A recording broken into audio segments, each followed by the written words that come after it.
नमस्कार दोस्तों, आज हम बात करने वाले हैं फाइब्रोएडिनोमा के बारे में।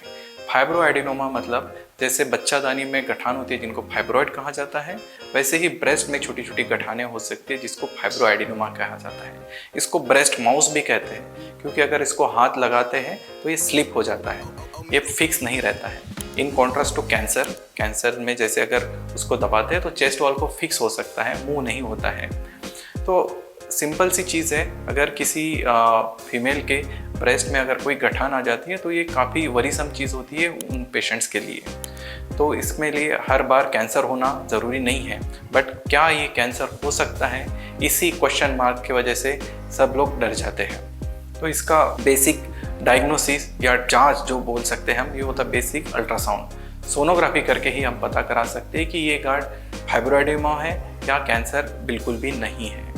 कभी कभी इसमें एक एफएनएसी भी किया जाता है। एफएनएसी मतलब एक सुई द्वारा उसमें से सेल्स निकाले जाते हैं और उसको स्टडी करके कंफर्म किया जाता है कि हाँ, ये सिंपल गठान है, ब्रेस्ट की फाइब्रोएडिनोमा है और कैंसर नहीं है। तो क्या ये हर पेशेंट को अगर फाइब्रोएडिनोमा है तो इसका ट्रीटमेंट कराना ज़रूरी है, और क्या इसमें ट्रीटमेंट ऑप्शंस क्या क्या अवेलेबल है? तो चलिए वीडियो को आगे बढ़ाते हैं और समझते हैं कि इसमें ट्रीटमेंट ऑप्शंस क्या क्या है।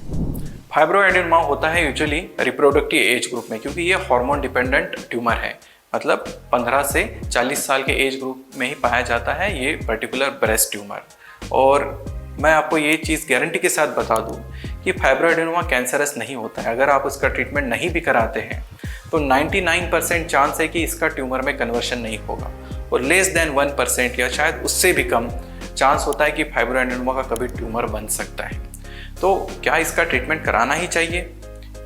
तो ट्रीटमेंट कराने की ज़रूरत तभी बढ़ती है अगर पेशेंट खुद फील करता है कि इसके वजह से उनको लो कॉन्फिडेंस आ रहा है, या वो ज़्यादा वरीसम है, या उनका ब्रेस्ट डिस्फिगरमेंट हो रहा है, या उनको अच्छा नहीं लग रहा है, तो पर्टिकुलर इसका ट्रीटमेंट कराते हैं। कई पेशेंट आके पूछते हैं हमसे कि क्या हम इसका दवाई के द्वारा इसको गला सकते हैं या डिसअपीयर कर सकते हैं, ये तो हार्मोन डिपेंडेंट ट्यूमर है, क्या दवाई से इसका इलाज हो सकता है?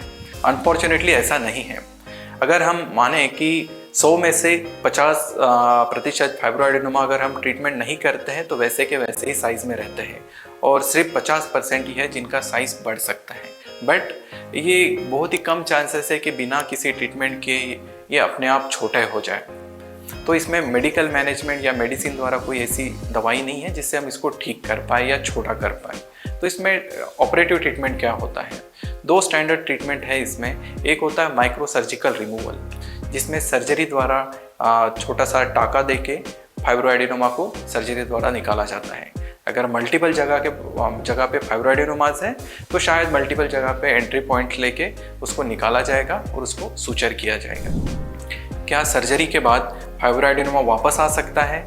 तो इसके भी चांसेस कम रहते हैं, बट हाँ, वापस आने के चांसेस हैं अगर फाइब्रोएडिनोमा अगर इनकम्प्लीटली निकाला जाए, या फिर फाइब्रोएडिनोमा दूसरे जगह उसके जिस एरिया में हमने निकाला है उसके बाजू के किसी एरिया में भी डेवलप हो सकता है, फिर से दूसरा कोई फाइब्रोएडिनोमा डेवलप हो सकता है।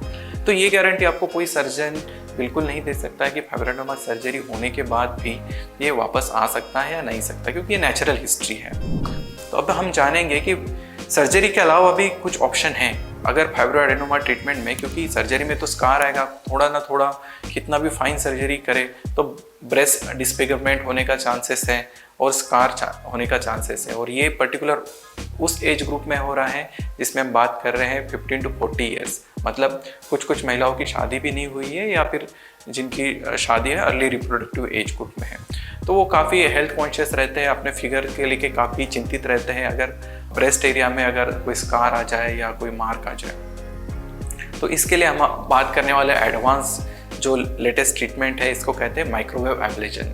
इसमें एक छोटी सी सुई द्वारा, जैसे एफएनएसी करते हैं उसी तरह का एक सुई होता है बट थोड़ा बड़ा साइज होता है, वो सुई द्वारा फाइब्रोएडिनोमा को अंदर से जलाया जाता है। जलाने के बाद उसके अंदर के सेल डेड हो जाते हैं और धीरे धीरे 3 महीने के अंतराल में या 6 महीने के अंतराल में इसका साइज 50 से 70% कम हो जाता है। सर्जरी, ये माइक्रोवेव एब्लेशन का एम ये नहीं रहता है कि उसको पूरा का पूरा काट के निकाला जाए या डिसअपीयर किया जाए, बल्कि उसको श्रिंक किया जाता है ताकि उसका साइज छोटा हो जाए। मेन एडवांटेज इसका यही है कि इसमें बाहर से कोई टाका या चीरा नहीं लगता है, ना कोई मार्क दिखता है, और ब्रेस्ट का शेप मेंटेन रहता है। एक या उससे भी ज़्यादा फाइब्रो एडिनोमा है तो उसका इलाज हम एक ही एंट्री पॉइंट से कर सकते हैं, ये इसका एक एडवांटेज है। अगर आपके मन में फाइब्रो एडिनोमा या ब्रेस्ट फाइब्रो एडिनोमा के लेटेस्ट ट्रीटमेंट के रिगार्डिंग कोई भी डाउट है, कोई भी समस्या है, तो आप हमको नीचे कमेंट बॉक्स में लिख सकते हैं या हमारे दिए गए नंबर पे आपको व्हाट्सअप कर सकते हैं।